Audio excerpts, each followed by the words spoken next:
Innal hamdalillah nahmaduhu wa nasta'inuhu wa nastaghfiruh wa na'udzu billahi min shururi anfusina wa min sayyiati a'malina.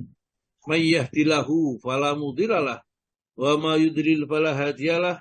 Asyhadu an la ilaha illallah wahdahu la syarikalah wa asyhadu anna Muhammadan abduhu wa rasuluh. Allahumma salli wa sallim wa barik ala Muhammadin wa ala alihi wa ashabi ajma'in. Subhanaka la ilma lana illa ma 'allamtana innaka antal alimul hakim. Allahumma aftah lana hikmataka wansur alaina rahmataka min khuzaini rahmatika ya arhamar rahimin. Qala Allah ta'ala fi kitabil karim. A'udzu billahi minasyaitonir rajim. Ya ayyuhalladzina amanu taqullaha haqqa tuqatih wa la tamutunna illa wa antum muslimun. Ya ayyuhan nasu taqu rabbakumul ladzi khalaqakum min nafsin wahidah wa khalaqa minha zawjaha wa batha minhuma rijalan katsiran wa nisaa'a wattaqullaha alladzi tasaaluna bihi wal arham innallaha kana 'alaikum raqiba. Ya ayyuhalladzina amanu taqullaha wa qulu qawlan sadida yuslih lakum a'malakum wa yaghfir lakum dzunubakum wa may yuti'illaha wa rasulahu faqad faza fawzan 'azima. Amma ba'du fa innal asdaqal hadits kitabullah wa khairal hadi Muhammadin sallallahu alaihi wasallam wa syarrul umuri muhdatsatuha wa kullu muhdatsatin bid'ah wa kullu bid'atin dhalalah wa kullu dhalalatin finnar. Bapak dan Ibu sekalian, jamaah kajian online Asyifa yang dirahmati oleh Allah, alhamdulillah kita ngaji lagi, masih kita akan membahas tentang fikih sunnah jilid 4, ya siapkan aja. Sekali lagi saya berharap bahwa seluruh jamaah ini punya kitab fikih sunnah Sahih Sabik ini jilid 1 sampai jilid 4 paling tidaknya, ya. Jilid 1 sampai jilid 4, kalau yang pakai tebel-tebel itu ya itu buku satu saja, yaitu buku satu ini, tapi nggak boleh beli satu saja, belinya satu set itu. Beli satu-satu harganya paling sekitar 50 ribuan satu buku ini, ya. Kita punya 1, 2, 3, 4 ya. Satu saja kita punya, 2 sudah punya. Nanti kalau kita masuk 3 ya 3. Karena tentunya supaya kita tidak bosen, kadang-kadang materinya saya loncati begitu, karena masing-masing berdiri sendiri. Baiklah, hari ini kita tetap jenazah, bagaimana kita mensolati, bagaimana jamaahnya, kemudian di mana letak dan seterusnya, yang dulu belum diterangkan. Dan nanti karena ini masalahnya praktik keseharian, silakan nanti kalau ada masalah-masalah yang ganjel gitu ditanyakan aja. Ya, tidak usah kita ragu-ragu. Nah, kemarin ada salah satu jamaah yang WA saya tanya, ya bagaimana nanti saya akan menyalakan jenazah orang tua saya, bapak saya meninggal dunia. Ya, itu saya kira yang ditanyakan bagaimana, ya saya terangkan menurut pemahaman saya tentang pertanyaan itu. Ya ternyata benar, dia menanyakan bagaimana apa saja yang doa apa yang dibaca itu, ya. Jadi secara singkat saya sampaikan. Tapi di sini saya sampaikan kepada Bapak dan Ibu semua, hendaknya kita punya bukunya, ya. Paling tidak buku itu guru kita setiap saat. Kalau kita lupa, kita bisa buka kembali. Buku adalah guru yang tidak pernah memukul katanya, ya, tidak pernah memarahi kita. Ya, yang paling sabar kita baca setiap saat, setia kita buat kapanpun kita tanya, maka siap-siap untuk menjawab kita. Maka jangan sampai dilepaskan. Kebutuhan kita dengan ilmu lebih banyak, lebih daripada kebutuhan dari kita makan dan minum. Ya, oleh karena itu ilmu harus, ya, diutamakan. Jangan sampai kita hidup ini kosong dengan ilmu. Baik, ya, kita langsung aja kita masuk kepada pembaca Al-Quran, yaitu Ibu siapa tadi? Nunung Ustaz, Bu Nunung Nuraini. Ya, saya itu sudah tua jadi gampang lupa, ya. Ya, Buat diingatkan, ya. Ya, untung ayat Al-Qur'annya tidak lupa ya. Iya, Tapi iya. betul lupa ya. Lupa Bu Nunung ya. Monggo silakan Bu Nunung dibaca surat Al-Munafikun, surat yang nomor 63 ayat yang ke 9, 10 dan 11. Monggo Bu. Ya Ustaz, matur nuwun. Assalamualaikum warahmatullahi wabarakatuh. Waalaikumsalam Waalaikumsalam. warahmatullahi wabarakatuh.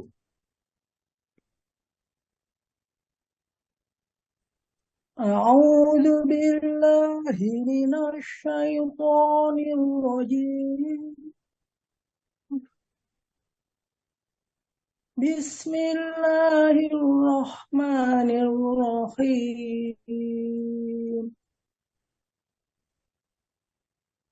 يا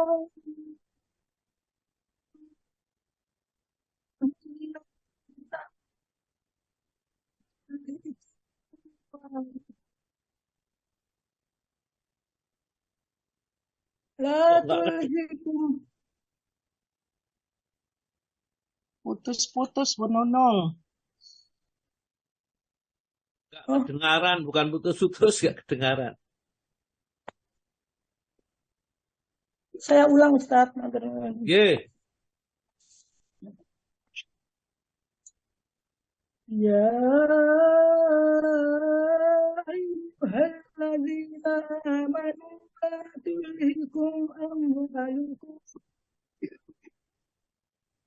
لا تلهكم أموالكم ولا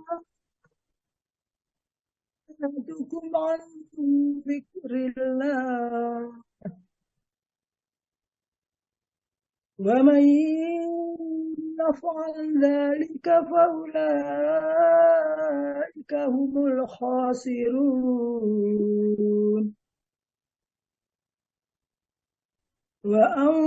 وأنفقوا مما رزقناكم من قبل أن يأتي أحدكم الموت من قبل أن يأتي أحدكم الموت فيقول رب لولا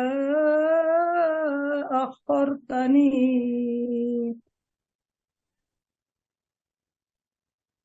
فيقول رب لولا أخرتني إلى أجل قريب فأصدق وأكن من الصالحين ولن يؤخر الله نفسا إذا جاء أجلها والله خبير بما تعملون. Terjemahan surat Al-Munafikun ayat 9 sampai dengan 11. Aku berlindung kepada Allah dari godaan setan yang terkutuk dengan menyebut nama Allah yang Maha Pengasih lagi Maha Penyayang. Wahai orang-orang yang beriman, janganlah harta bendamu dan anak-anakmu melalaikan kamu dari mengingat Allah. Dan barang siapa berbuat demikian, maka mereka itulah orang-orang yang rugi. Dan infakkanlah sebagian dari apa yang telah kami berikan kepadamu sebelum kematian datang kepada salah seorang di antara kamu. Lalu dia berkata menyesali, "Ya Tuhanku, sekiranya Engkau berkenan menunda kematianku sedikit waktu lagi, maka aku dapat bersedekah dan aku akan termasuk orang-orang yang saleh." Dan Allah tidak akan menunda kematian seorang apabila waktu kematiannya telah datang. Dan Allah Maha teliti terhadap apa yang kamu kerjakan.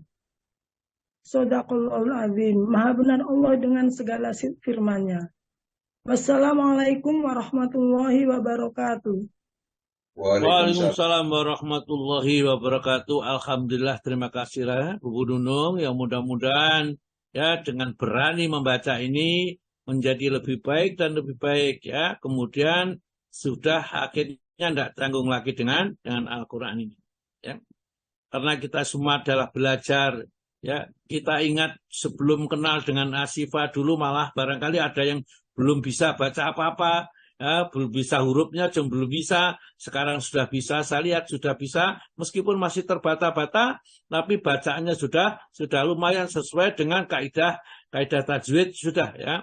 Karena untuk lancar itu butuh latihan saja. Orang pemain bulu tangkis itu kalau sudah bisa memukul untuk bisa terampil itu tentunya butuh latihan saja. Baiklah. Mudah-mudahan kita tidak putus asa untuk terus belajar di Asyifa ini. Kita sulit menemukan grup yang ngajak ngaji. Kalau ngajak ngobrol, ngajak ke sana kemari, banyak, apalagi ngajak hibah, itu banyak sekali. Di sini kita diajak ngaji, diajak berbuat baik, ya diingatkan tentang kekurangan kita, dan diingatkan tentang apa yang harus kita lakukan menjelang Allah memanggil kepada kita. Ya. Sehingga bagi mereka yang lupa, akan menjadi ingat tentunya ya. Itulah. Baik, ini ada satu peringatan juga dari Allah Subhanahu wa taala bagi orang yang beriman. Peringatan itu khusus benar karena orang-orang beriman itu tadi sudah jelaskan Allah sengaja menyediakan akhirat bagi hamba-hambanya yang mukmin karena Allah tidak suka untuk memberikan sesuatu itu yang akhirnya ditinggalkan artinya di dunia. Dan memang kalau Allah memberikan pahalanya orang mukmin itu dunia ini tidak akan bisa memuat atau gak cukup untuk pahalanya orang mukmin karena saking besarnya kasih sayang Allah yang diberikan oleh Allah kepada orang mukmin ini. Orang-orang kafir itu kalau mau daftar kafir surat Az-Zukhruf itu dibuatkan loteng-loteng dari perak, bahkan tempat menaiknya juga seperti itu dari emas, macam-macam lah. Pokoknya kekayaan akan diberikan semua kalau mau daftar jadi orang kafir. Tapi kebijaksanaan Allah tidak seperti itu. Ada orang kafir yang kaya, ada orang kafir yang miskin, ada orang mukmin kaya dan orang mukmin miskin. Masalah rezeki itu bukan karena ketaatannya kepada Allah memberikan, tapi memang Allah mengendaki seperti itu. Ya ayyuhalladzina amanu, wahai orang yang beriman, yang mengaku beriman. Jadi saya ngaji kepada Ustaz saya dulu mengatakan kalimat itu, wahai orang-orang yang mengaku beriman. Kenapa diterjemahkan mengaku beriman? Karena Allah belum tentu mengakui iman kita. Ya ayyuhalladzina amanu, wahai orang-orang yang mengaku beriman. La tulhikum, jangan sampai melalaikan kalian. Apa yang menyebabkan melalaikan? Amwalukum wala auladukum. Satu, harta kalian, yang dua, anak-anak kalian, angdzikrillah, dari ingat kepada Allah, dari menjalankan perintah Allah, dari taat kepada Allah. Zikir kepada Allah itu bisa juga diartikan sholat, bisa diartikan baca Quran, bisa diartikan yang lain. Pokok intinya jangan sampai karena sibuknya mencari harta, kita menjadi lupa bahwa kita yang butuhkan sebenarnya Allah, bukan yang lain. Maka di dalam kitab nanti ayatnya hikmat yang 50 itu sungguh mengherankan orang itu. Orang itu lari dari apa yang dibutuhkan dan segera mencari apa yang segera ditinggalkan. Apa yang dibutuhkan? Seperti sekarang ini, kita butuh hidayah, butuh ilmu, butuh rahmat dari Allah. Dan sudah disiapkan di tempat ini, semua akan diberikan oleh Allah kalau kita mau berada di dalamnya. Namun kita justru pergi mencari yang segera ditinggalkan. Apa? Harta kekayaan dunia ini. Ya, ini. Jadi mengherankan manusia itu, dia butuh selamat. Tapi tatkala diterangkan, diajak kepada pokok-pokok yang menyebabkan keselamatan kita nanti di akhirat ditinggalkan. Ya, tidak mau mengikutinya. Allah Ta'ala menjelaskan masaluhum perumpamaan mereka itu kama salilatis taukadanaron, seperti orang yang menyalakan api. Falama kalau tatkala api itu sudah menyala dan menerangi sekitarnya, Dzahaballahu binurihim, Allah padamkan nyala api itu karena mereka setelah kenal syariat, setelah kenal agama, tidak mau menjalankan perintah agama, justru sebaliknya, maka dihilangkan sekali hidayah yang sudah masuk ke dalam dadanya. Ya, kita itu seakan-akan sebenarnya sudah dibukakan pintu-pintu kebaikan, pintu hidayah. Ya, ibarat pintu sudah dibuka, kita tinggal masuk. Tapi kita ragu-ragu masuk Islam. Ya, pintu Islam sudah dibuka, kita ragu-ragu. Akhirnya sampai mati pun kita dalam keadaan ragu-ragu. Akhirnya menyesal, seperti disebutkan di dalam ayat ini. Ya, kita lanjutkan ini. Wa may yaf'al dzalika, barang siapa yang berbuat seperti itu, harta dan anaknya itu menghalangi ya dzikir kepada Allah, ya. Wa may yaf'al dzalika fa ulaika, maka mereka itulah humul khosirun, nanti orang-orang yang akan rugi di akhirat. Kenapa? Harta dan anak yang dibanggakan, ya, itu tidak ada nilainya di sisi Allah Subhanahu wa Ta'ala kalau tidak disertai dengan ketakwaan kepada Allah Ta'ala atau Allah Subhanahu wa Ta'ala, ya. Wa may yaf'al dzalika fa ulaika humul khosirun, mereka itu akan menjadi orang yang rugi, ya. Karena hartanya hanya untuk senang-senang saja, ya. Anak-anaknya itu untuk bangga-banggaan dirinya. Anakku sukses sekolah di luar negeri, sudah doktor dan macam-macam. Ya sama sekali anaknya tidak ngerti agama, nggak masalah. Sing penting nanti uangnya banyak, hasilnya banyak. Itu akan menyesal nanti kata Allah Ta'ala, ya. Jadi oleh karena itu, wa anfiku, kalau mempunyai harta kekayaan itu wa anfiku, dan belanjakanlah mimma razaqnakum, sebagian saja, tidak seluruhnya. Razaqnakum, rezeki yang telah aku anugerahkan kepada kalian. Jadi kalau kita mempunyai uang 100 juta, ya, itu yang kita disuruh menginfakkan atau mengeluarkan zakatnya hanya 2,5%, hanya 2,5 juta saja. Yang 97,5 juta itu masih milik kita. Itu keberatan, ya. Dia melihat banyak yang dikeluarkan, padahal yang paling banyak yang milik kita ini. Allah Ta'ala mengingatkan kepada kita, wa anfiku mimma, ya, min itu dari ma, apa-apa yang ada rezeki, maksudnya di situ razaqnakum, kami rezekikan kepada kalian, min qabli ayatiya ahadakumul maut, sebelum datangnya kematian, sebelum malaikat Israel itu menyambut kita, ya. Karena di dalam surat As-Sajdah ayat 8 ayat 11 itu, kul ya tawafakum malakul maut alladzi wukila bikum summa ila rabbikum turja'un. Katakanlah, nanti pada masanya akan datang malakul maut menjemput, ya, kita untuk diajak kembali kepada Allah Subhanahu wa Ta'ala, ya. Kemudian dikembalikan kepada Allah Ta'ala, dihadapkan kepada Allah tatkala apa yang kita kerjakan tatkala di dunia ini. Ya, kembali kepada ayat ini. Min qabli ayatiya ahadakumul maut, sebelum datangnya mati. Ya, itu manfaatkan harta itu untuk mendekatkan atau takarub kepada Allah. Kenapa? Karena penyesalannya orang yang sudah kedatangan malaikat, tanda-tanda kematian sudah datang. Orang itu kalau mau mati itu terasa, ya. Wa dhanna annahul firaq, ya, mereka yakin bahwa saat perpisahan dengan dunia itu sudah akan terjadi. Wal tafatis saqu bisaq ila rabbika yauma idinin masaq, itu di dalam surat Al-Qiyamah, ya. Mulai ayat 26 sampai ayat 37, perhatikan. Dan saat-saat detik-detik manusia akan dipanggil oleh Allah, rohnya akan dicabut, kayak gitu kondisinya. Wal tafatis saqu bisaq, betis kiri dan betis.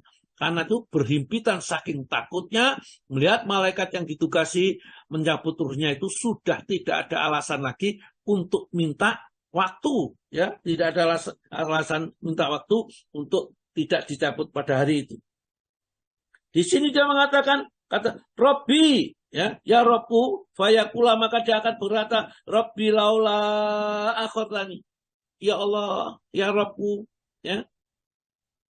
Kenapa tidak engkau tunda kematianku ila ajalin qarib, sebentar saja, jangan sekarang mati saya ini, ya. Nah, saya baru membeli mobil, baru memperbaiki rumah, ini di bank belum belum lunas hutangnya, ya, yang minta ya tunggu aja kalau lunas barangkali nanti gitu. Pokoknya sudah tidak ada. Laula akhartani ila jalin qarib, ya. Kemudian untuk apa harta yang dimiliki itu? Fa asaddaqa, saya akan bersedekah. Karena dulu tatkala sekarang ini malas bersedekah, meditnya luar biasa sekali. Tetapi nanti kalau mau mati baru tahu keutamaan orang sedekah. Bahkan api-api neraka itu akan dipadamkan dengan sedekah kita. Kita nanti masuk di padang mahsyar akan melewati, akan menempati suatu tempat yang dimana teriknya matahari membakar, ya, membakar penghuni mahsyar. Orang-orang yang bersedekah itulah yang akan dinaungi, ya, yang tidak akan terbakar oleh sengatan matahari itu. Sedekah. Fa'asadaqa, saya akan bersedekah. Wa aku minas walihin, dan saya nanti boleh duduk bersama-sama kelompoknya orang-orang yang soleh. Karena orang-orang soleh itu adalah orang yang senang bersedekah, bukan orang yang bakhil ternyata. Oleh karena itu kita pikir sedekah sendiri, ya. Kalau ingin tahu kualitas kita di hadapan Allah ini, ada berapa kita mampu bersedekah, ya. Kalau sholat malam, gampang, nggak mengeluarkan apa-apa, itu ringan. Tapi kalau sedekah, bayangkan saya misalnya menunggu pensiun itu 1 bulan, dan berapa pensiunnya itu nggak sampai 3 juta untuk kebutuhan 1 bulan, makan minum untuk macam-macam itu, ya. Ngepres sekali kok dikasihkan sama orang sebagian, apa nggak berat rasanya seperti itu. Maka dari itu kalau itu mereka bisa melepaskan dari jeratan-jeratan dunia, baru wa aku minas sholihin, karena dia akan masuk golongan orang-orang yang soleh. Tapi apa jawabannya Allah? Wala yuakhirullahu nafsan. Dan Allah tidak akan menunda kematian seorang. Dan Allah sekali-kali tidak akan menunda kematian seseorang itu idza jaa ajaluha, kalau ajalnya sudah datang. Kalau malaikat sudah datang di sana, ya, maka tidak ada lagi minta izin untuk ditunda, ya. Hendaknya kita seperti yang disebutkan di surat, ya, surat nomor 89, ya, surat Al-Fajr ayat 27 ke bawah ini orang yang mati sebenarnya begitu. Ya ayatuhan nasul mutmainah, irji'i ila rabbiki radiyatan mardiyah fadkhuli fi ibadi wadkhuli jannati. Ya, mestinya begitu. Kita sudah persiapan sepenuhnya sehingga pada saat malaikat datang menjemput kita siap, ya. Karena Allah nanti akan memerintahkan fadkhuli jannati, masuklah kamu ke dalam surga ini. Jangan seperti orang yang ketakutan seperti ini. Wala yuakhirullah nafsan idza jaa ajaluha. Wallahu khabirum bima ta'malun, dan Allah Maha mengetahui sedalam-dalamnya, seteliti-telitinya semua perbuatan-perbuatan yang kita lakukan di dunia ini. Baiklah, mari kita lanjutkan dengan fikih sunnah Sayyid Sabiq. Barangkali saya tanya sampai materinya terakhir sampai mana, Pak? Orang yang luka dalam peperangan, Ustaz. Orang yang luka dalam peperangan. Ini belum. Belum. Yang sebelumnya itu menyembayangkan orang yang mati syahid. Kemudian di punya Pak Tom halaman berapa? Saya ini tahun lama saya 116, Pak. 115. 16. Ini dulu belinya masih 3.000 tahun 98. 115 sebentar. 115 itu isinya, ya, ucapan sholat bukan? Kalau kita lihat dari Pak Tomo sebentar. Pak Tomo mensolatkan jenazah lebih dari 1 sudah belum? Menyembahyangkan orang yang mati syahid sudah, Ustaz. Sebelumnya menyerahkan bayi yang keguguran yang 28. Ya. Habis itu menyembahyangkan orang yang mati syahid. Berikutnya ini orang yang luka dalam peperangan tetap hidup. Nanti lama-lama akan meninggal. Ya. Halaman 129, Ustaz. Oh, 129 sebentar ya. Iya, 129. Judulnya menyolatkan orang yang mati syahid. Menyolatkan bayi, ya, bayi yang berkurang sudah ya? Belum? Sudah. Sudah ya. Monggo kalau gitu punyaan saya halaman 113 ya. Monggo Pak Tomo dibaca dulu. Diulangi lagi Ustaz ya. Apa? Menyembahkan orang yang mati syahid sudah tulisnya. Katanya sudah Bu. Iya sudah itu Ustaz. Sekarang berikutnya orang yang luka dalam peperangan tetapi tetap hidup. Lama-lama kan ya, halaman 116. Betul. Sama berarti. Iya, Saya 132 Ustaz, punya saya ya. 132. Kalian cetakan baru Bu. Sama Bu Dwi. Saya ini yang baru ya, 132 yang baru. Ya, baru ini saya sudah membelikan teman-teman itu dan tinggal mendistribusikan. Ya, betul 132. Saya punya dua-duanya soalnya. Oke. Monggo Pak Tomo. Ya Ustaz. Orang yang luka dalam peperangan dan tetap hidup. Seseorang yang mendapat luka dalam peperangan dan beberapa waktu lamanya tetap hidup dan kemudian meninggal, maka hendaklah ia dimandikan dan disolatkan, walau ia masih tetap dianggap sebagai orang yang mati syahid. Nah, tadi mati syahid sudah dijelaskan di depan bahwa mati syahid itu tidak usah dimandikan, tidak usah disolati. Namun masalah solat itu akan terjadi perselisihan karena Rasulullah juga mensolati, termasuk pamannya Hamzah itu disolati berkali-kali. Karena di saat perang Uhud itu para sahabat itu meninggal dunia itu 70 orang. Ya, kemudian disolati per 9 orang disolati Nabi, kemudian di antara itu pamannya Hamzah selalu diikutkan dalam setiap sholat jenazah. Yang artinya bahwa sholat jenazah itu boleh dikerjakan lebih dari satu kali. Ya. Hanya saja karena banyaknya orang ini kalau susah mensolati maka tidak usah disolatkan untuk mati syahid. Kadang orang yang luka-luka sempat hidup, ya, itu mati syahid juga, hanya saja dia dimandikan dan disolati seperti yang lain. Terus Pak. Nabi SAW memandikan dan menyembayangkan Sa'ad bin Mu'adz yang meninggal akibat kena anak panah yang memutus urat tangannya. Setelah kena itu, Sa'ad tinggal di masjid dan tinggal di sana selama beberapa hari. Kemudian lukanya terbuka dan ia pun syahid. Semoga Allah memberinya rahmat.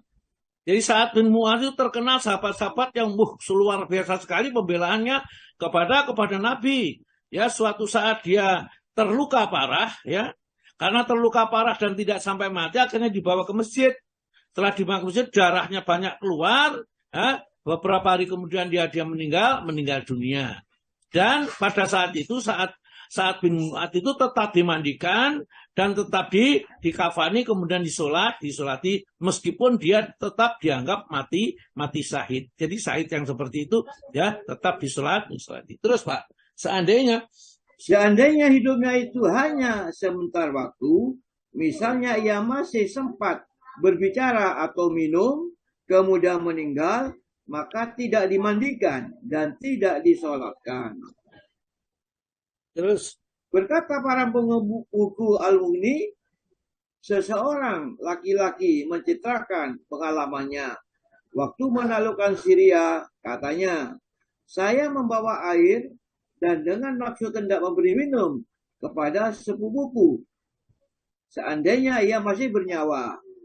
Akhirnya saya jumpai Haris bin Hisham. Kemudian maka saya pun mendekatinya untuk memberinya minum.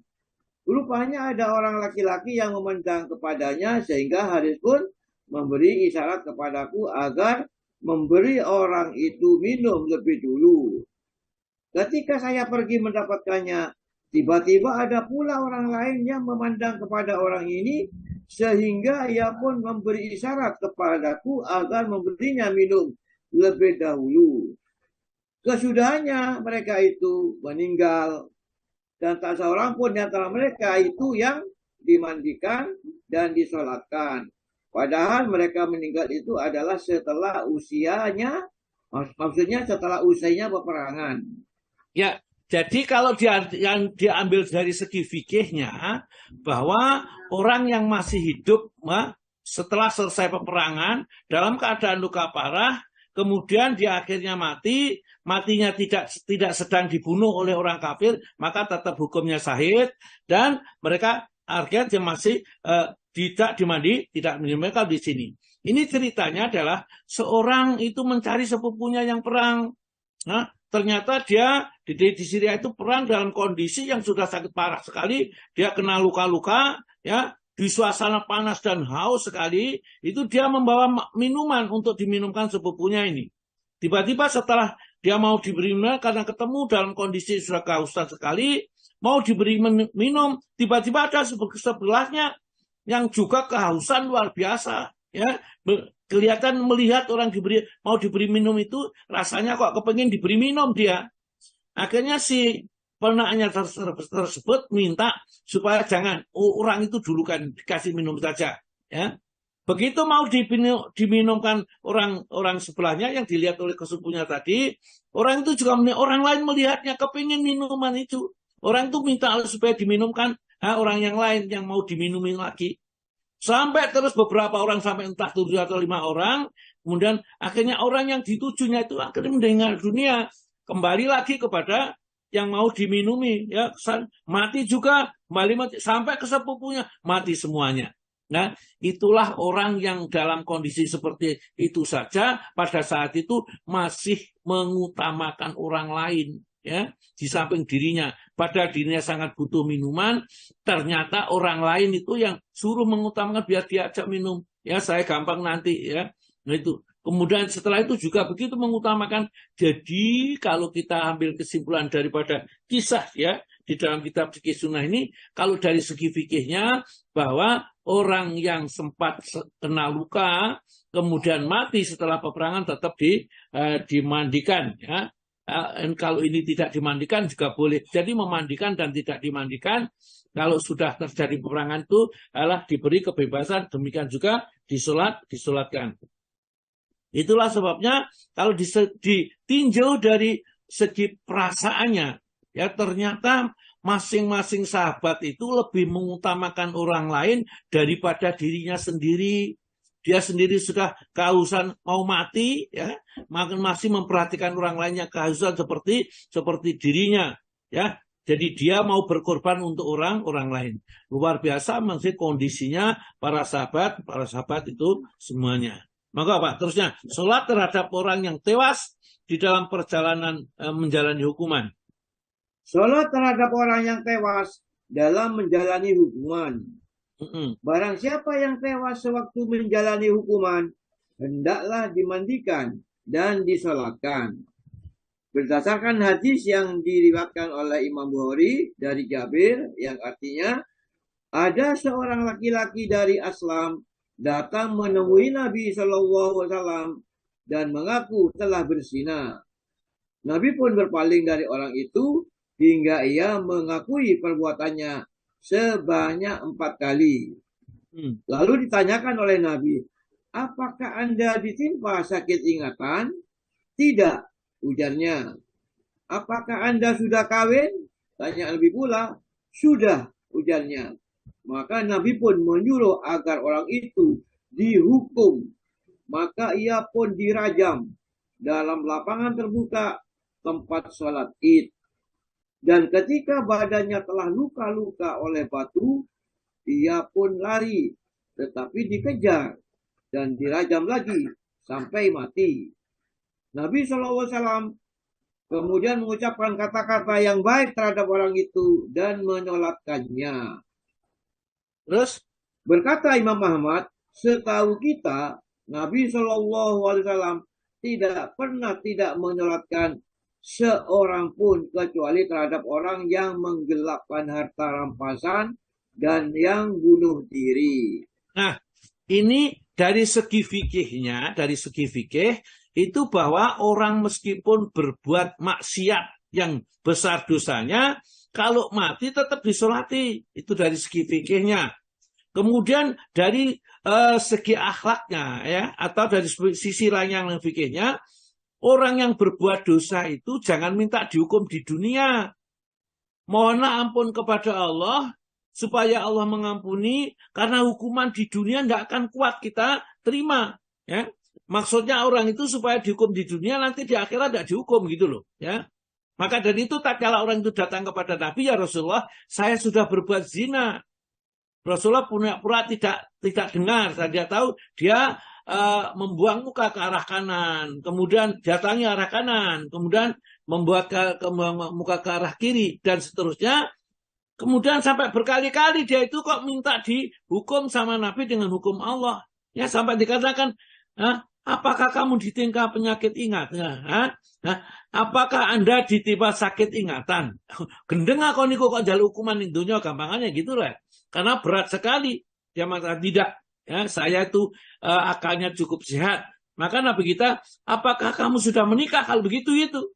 Kalau memang sudah dihukum, karena hukuman zina itu ada dua, hukuman bujang dan nikah, maka ditanyakan apakah Anda sudah nikah?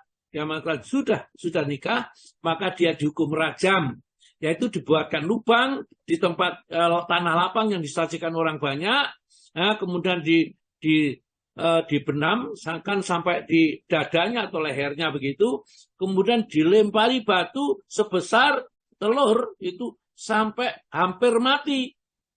Dia tidak kuat, tidak merasa tidak kuat, akhirnya lari, rontak, ya lari, kemudian dipegang lagi, kemudian dirajam sampai akhirnya mati. Setelah mati dimandikan dan disolati. Nabi pun mensolati. Jadi tidak pernah juga mencela, mencaci orang yang sudah bertobat seperti itu. Dari situ bisa diambil kesimpulan, kalau kita berbuat maksiat jangan minta dihukum di dunia. Tidak kuat kita, seperti itu tadi dirajam kayak begitu. Biarlah, kata Nabi kita, mintalah ampun kepada Allah, mohonlah ampun, Allah Maha Pengampun. Ya, nanti diampuni sama Allah kalau sungguh-sungguh bertobat, maksudnya gitu. Maka Nabi pura-pura tidak tahu itu bukan karena tidak dengar, bukan tidak dengar, dia mendengar. Tapi beratnya hukuman ini nggak sampai hati sebenarnya Nabi. Ya, melihat nanti kalau dijatuhi hukuman dari hukum Allah. Ya, itulah kalau terjadi, hendaklah kita bertobat mohon ampun kepada Allah, karena Allah Maha Pengampun. Kita segera, ya Allah, ampunilah dosa saya. Saya sudah berbuat dosa, ya Allah, kepadamu, ya Allah, telah melakukan zina, ya. Nah, misalnya gitu, sendirian, tidak usah pakai mic gitu, tidak usah. Ya, ini sudah diampuni sama Allah Taala. Allah itu Maha Pengampun sekali. Jangan minta dihukum di dunia. Itu maka Nabi pura-pura tidak dengar supaya mereka itu bertobat, maksudnya gitu. Tapi ternyata sampai dikatakan, apakah kamu sudah gila? Enggak. Oh, enggak gila saya ya. Akhirnya dirajam sampai mati. Hanya saja hukumnya tetap juga disolati karena dia mati dalam membawa kalimat la ilaha illallah. Setiap manusia yang mati dalam kondisi berla ilaha illallah tetap disolati dan dimakamkan di pemakaman Islam. Sholat terhadap orang-orang mengapa? Sholat terhadap orang yang menggelapkan harta rampasan, yang bunuh diri, dan orang-orang yang durhaka atau lainnya. Jumhur ulama berpendapat bahwa orang yang menggelapkan harta rampasan, yang bunuh diri, dan orang-orang durhaka lainnya hendaklah disolatkan. Ya, jadi meskipun Rasulullah tidak mensolatkan, ya, orang-orang ini tapi memerintahkan para sahabat untuk menyolatkan. Jadi orang mati gantung diri atau orang berzina mati dan lain-lainnya, atau ya pokoknya orang berbuat maksiat apapun, kalau dia mati dalam keadaan kondisi Islam maka tetap disolatkan. Berkata Imam Nawawi, monggo Pak. Berkata Imam Nawawi, menurut Al-Qadhi, madhab umumnya ulama ialah disolatkan setiap muslim. Orang yang menjalani hukuman, yang dirajam, yang bunuh diri, dan anak zina. Dan apa yang diriwayatkan bahwa Nabi SAW tidak melakukan sholat terhadap orang yang menggelapkan harta rampasan dan orang yang bunuh diri, maksudnya sebagai peringatan dan ancaman terhadap perbuatan ini. Sebagai juga ia enggan melakukannya terhadap orang yang mati dalam berhutang dan menyuruh para sahabat untuk menyolatkannya. Jadi Nabi tidak mau mensolati itu sebagai pelajaran supaya mereka itu jangan menggelapkan, jangan korupsi, ya. Padahal para sahabat yang tidak disolati Nabi, ya, di bawah kebenaran Nabi tidak mau menyolati, menggelapkan apa? Hanya tas kulit saja yang harganya 2 dirham gitu loh, ya. Itu disimpan, belum dibagi sebagai harta ghanimah, itu disimpannya. Sehingga dia mati, akhirnya Nabi nggak mau mensolati, tapi para sahabat yang lain disuruh mensolati. Itu menunjukkan bahwa perbuatan itu buruk, ya. Sehingga Nabi tidak menyolati itu bukan berarti orang itu menjadi pasti penghuni neraka, bukan. Ya, mungkin dia masuk neraka karena dia sudah berbuat dosa, gak jujur. Bagaimana sekarang kalau kita bandingkan di negeri kita orang yang korupsi berjuta-juta atau bahkan bermiliar-miliar gitu. Itu tas satu yang harganya 2 dirham, ya, 2 dirham barangkali 20.000 lah, ya, mungkin diuangkan itu harganya tas itu saja Nabi sudah tidak mau mensolati. Dan orang yang seperti itu nanti tentunya akan masuk neraka dulu kecuali mendapat syafaat dari Nabi, ya. Ini maka harus hati-hati dengan mencuri, menipu, ya, kemudian korupsi. Itu semua akan menuju kepada kebinasaan besok di akhirat kalau kita tidak tobat sebelumnya. Terus Pak. Berkata Ibnu Hazmin, hendaklah disolatkan setiap orang yang beragama Islam, baik ia seorang yang budiman atau durjana, tewas waktu menjalani hukuman, waktu merampok, atau mendurhaka. Yang menyolatkan mereka itu ialah imam dan lainnya. Terus demikian juga hanya orang yang berbuat bid'ah selama tidak jatuh kepada kufur, dan orang yang bunuh diri atau membunuh orang lain walau ia merupakan orang yang paling jelek di muka bumi. Ini jika meninggalnya itu dalam keislaman, berpedoman kepada umumnya sabda Nabi SAW yang lalu, sholatkanlah sahabatmu. Ya, sholatkanlah sahabatmu, maka hukumnya tetap untuk orang yang membaca syahadat meninggal dunia meskipun barangkali nggak sholat. Padahal kalau kita membaca buku jilid 1, orang yang meninggalkan sholat baik sengaja maupun tidak sengaja jatuhlah pada kekafiran. Hanya kualitas kafir yang sengaja atau menolak sholat dan orang yang tidak mengerjakan karena malas, itu kualitas kekafirannya berbeda. Yang satu khawatirnya tingkatnya kepada fasik, ya, fasik itu orang yang durhaka saja kepada Allah tapi tidak sampai kepada kafir yang mengingkari.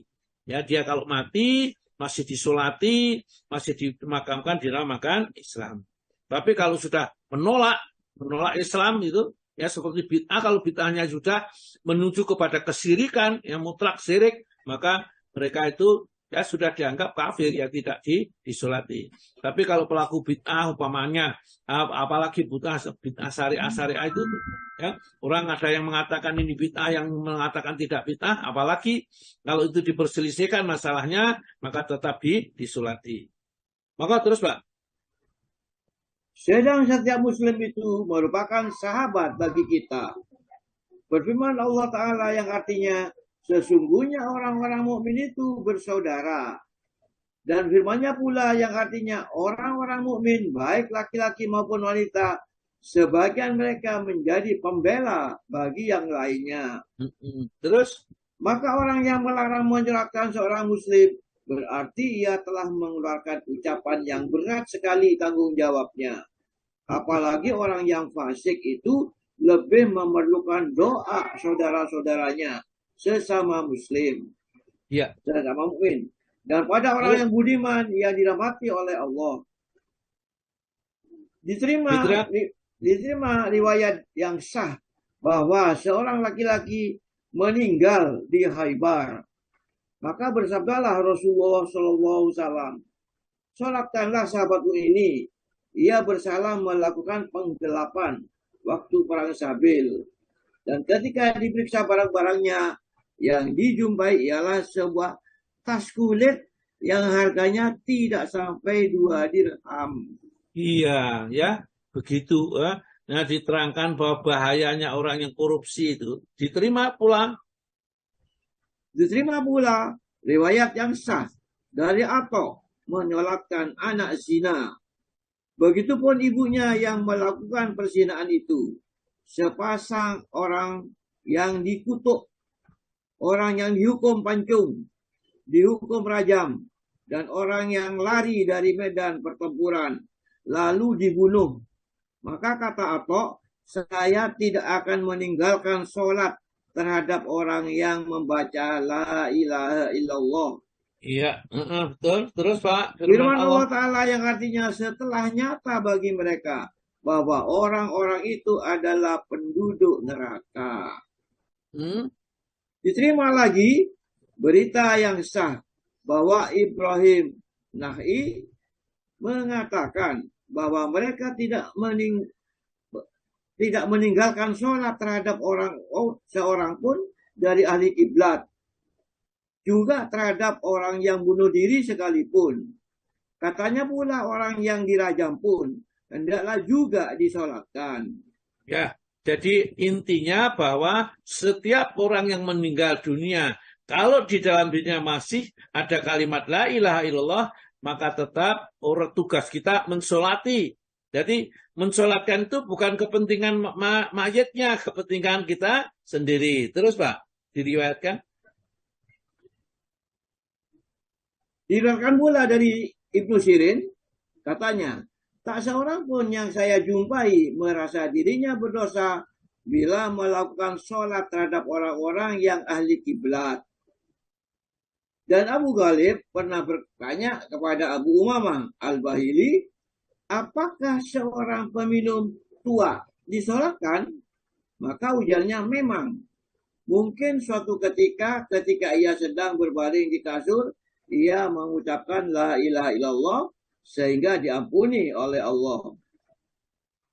Jadi juga Hasan, ya? Terus. Tinggal sedikit. Juga Hasan berkata, hendaklah disolatkan orang yang mengucapkan la ilaha illallah dan ia sembahyang menghadap kiblat, hal itu merupakan syafaat baginya. Iya. Jadi kita nanti di akhir hidup kita itu tidak ada yang tahu bagaimana kita. Maka dari itu hati-hati, jangan sampai syahadat kita itu batal di tengah jalan.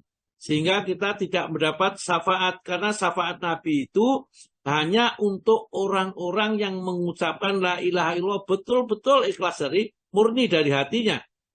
Dosa apapun kalau itu diucapkan murni dan tidak syirik kepada Allah, maka hak syafaat dari Nabi dia dapat.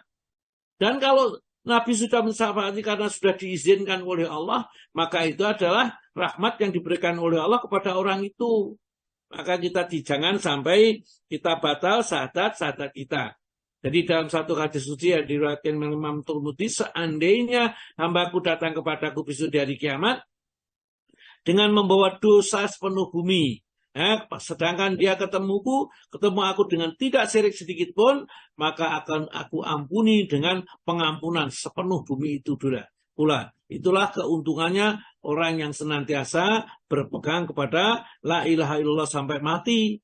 Maka selalu diingatkan saya, ya, misalnya pembukaan itu, ya ayyuhalladzina amanu taqullaha haqqa tuqatih wa la tamutunna illa wa antum muslimun. Jangan sekali-kali kalau mati kecuali mati dalam keadaan muslim, ya, berla ilaha illallah. Baik, saya kira cukup sampai di sementara. Kita lanjutkan pada pertemuan kali lain sampai sholat terhadap orang kafir. Ya Pak, ya.